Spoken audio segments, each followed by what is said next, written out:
I mean, it's a lot of times they don't want you to look in the camera, but this is an audition, or so it doesn't matter. Whichever you want.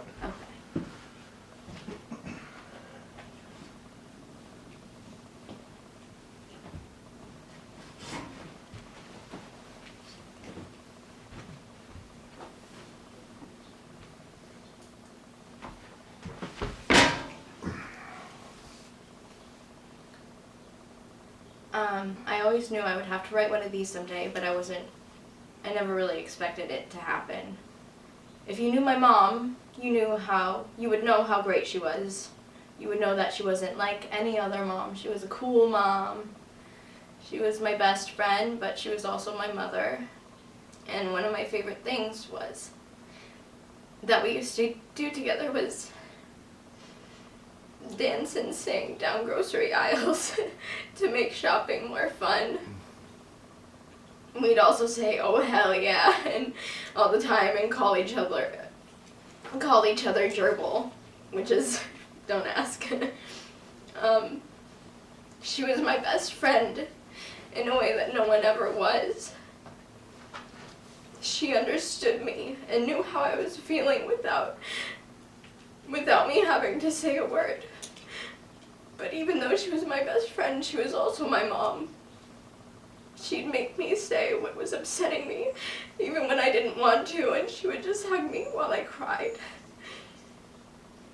There's really no better way to describe a relationship other than being soulmates, and not the romantic kind. Just people who are meant to be in each other's lives. I don't know how. I was so lucky to get my mom as a mom. I don't know what I'm gonna do without you. But I hope to see you again someday. I love you, Gerbil. Okay, drop the paper. Don't move. You're gonna do so what right now? Say your father's in the hospital dying and you're going to New York shopping. So what? You know the old man's dying, what does that have to do with me? I mean, you can go wallow and blubber if you want to, but not me. I don't want anything to do with the bastards. I mean, not after the way they treated me. And you, I mean, for Christ's sake, Jerry, they cut your balls off. Those people, they damn near ruined us both, so the hell with the old man.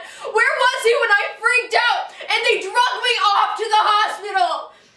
Huh? He was in Europe somewhere, right? He was too busy. He was too involved with making bucks. That bastard and Mom, she didn't care either. All she cared about was how me freaking out would make her look at the community. I mean, nobody cared. They didn't even lift their finger, even. Nobody did. Whatever happened to caring, or whatever happened to things like decency and love and putting your flesh and blood before your goddamn businesses and your clubs and horseshit? Whatever happened to that? I mean, is this what it comes down to? To make some goddamn fucking orphan? Is that it? Oh shit. He dies, you know what?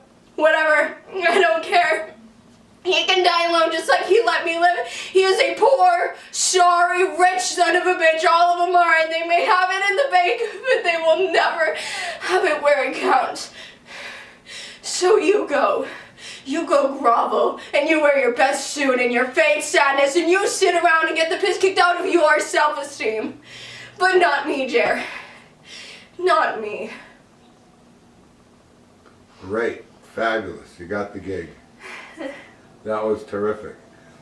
I kind of thought maybe or hoped or that, you know how sad you were with your mom? Yeah. I hope you would take that sadness and start out completely different from a sad point of view. Yeah. And then work into anger, but you stuck the old anger back in there, Yeah. and then the sadness came. So it worked just fine because it could go either way. I feel like I was starting to feel like actually angry. Like I felt like at a couple points I was like actually angry. Because you're having to give a eulogy? Yeah, I think so. I was just have you ever been to a funeral? Yeah. you know, that's where you are in the church talking to everybody. Right. Let me turn this off.